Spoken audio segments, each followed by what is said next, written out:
Bonjour à tous, j'espère que ça va. Aujourd'hui, j'ai pris l'oracle Akasha et ensuite on ira écouter un message d'un de nos défunts avec le petit oracle euh, de l'au-delà.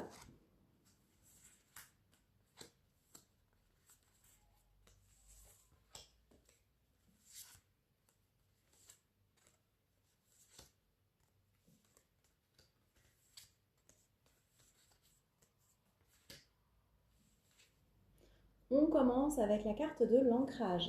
La carte de l'ancrage vient vous dire ici qu'il faut faire abstraction du passé. Il faut faire abstraction de toutes vos peurs aussi par rapport à l'avenir pour pouvoir être connecté à l'instant présent.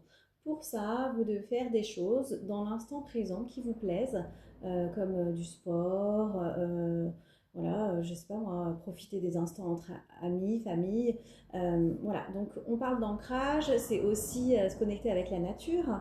Voilà, faites des choses de l'instant présent qui vont vous apporter cet ancrage dont vous avez besoin pour pouvoir vous délester du passé et pour pouvoir ne pas trop vous coller le doute par rapport au futur. Avec la carte de la perte, on voit bien qu'il y a des choses à laisser derrière soi. On voit qu'il y a des choses qui ont été difficiles.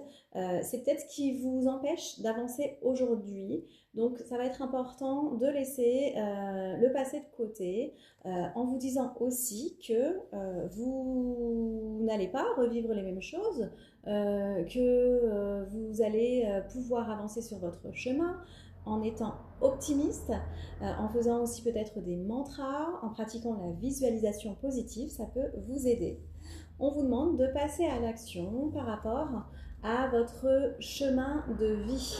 Avec la carte du karma, on vous demande de passer à l'action par rapport à votre destin. On vous dit que vous êtes sur la bonne voie, que tout est à sa place et que vous allez en direction de ce qui est prévu pour vous, de ce que vos guides ont prévu pour vous, mais de ce que vous avez prévu aussi avant cette incarnation sur Terre. Aujourd'hui, vous tournez en rond. C'est pour ça que vous doutez. Vous tournez en rond parce que vous n'êtes pas connecté à l'instant présent. Donc, il y a des choses qui se répètent. Vous ne savez pas trop dans quelle direction vous allez. Vous avez l'impression que c'est un peu le serpent qui se mord la queue ici.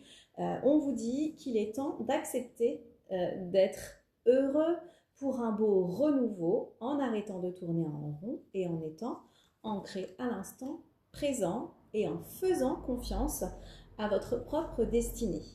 Et enfin, on a l'ouverture du cœur. Donc, on vous dit également qu'il faut ouvrir son cœur. C'est important de pouvoir aller puiser à l'intérieur de soi pour pouvoir aller chercher cette intériorité, pour pouvoir aller chercher cette ouverture du cœur. C'est aussi le fait de s'aimer, c'est aussi le fait d'accepter de pouvoir aimer en retour.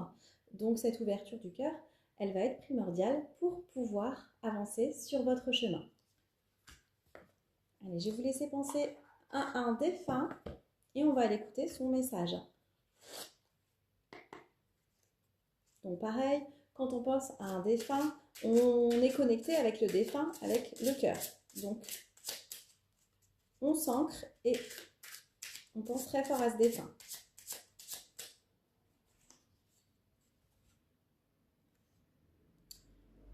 Votre défunt vous dit: il ne faut pas craindre la mort, ce n'est qu'un passage, une transition, une porte qui donne accès à un monde meilleur. Aucune appréhension à avoir, tout le monde est accueilli avec beaucoup d'égards et sans jugement. Une seule chose compte et prédomine, l'amour. Voilà, donc l'amour, ça va passer aussi par cette ouverture de cœur. Je vous souhaite une très belle journée.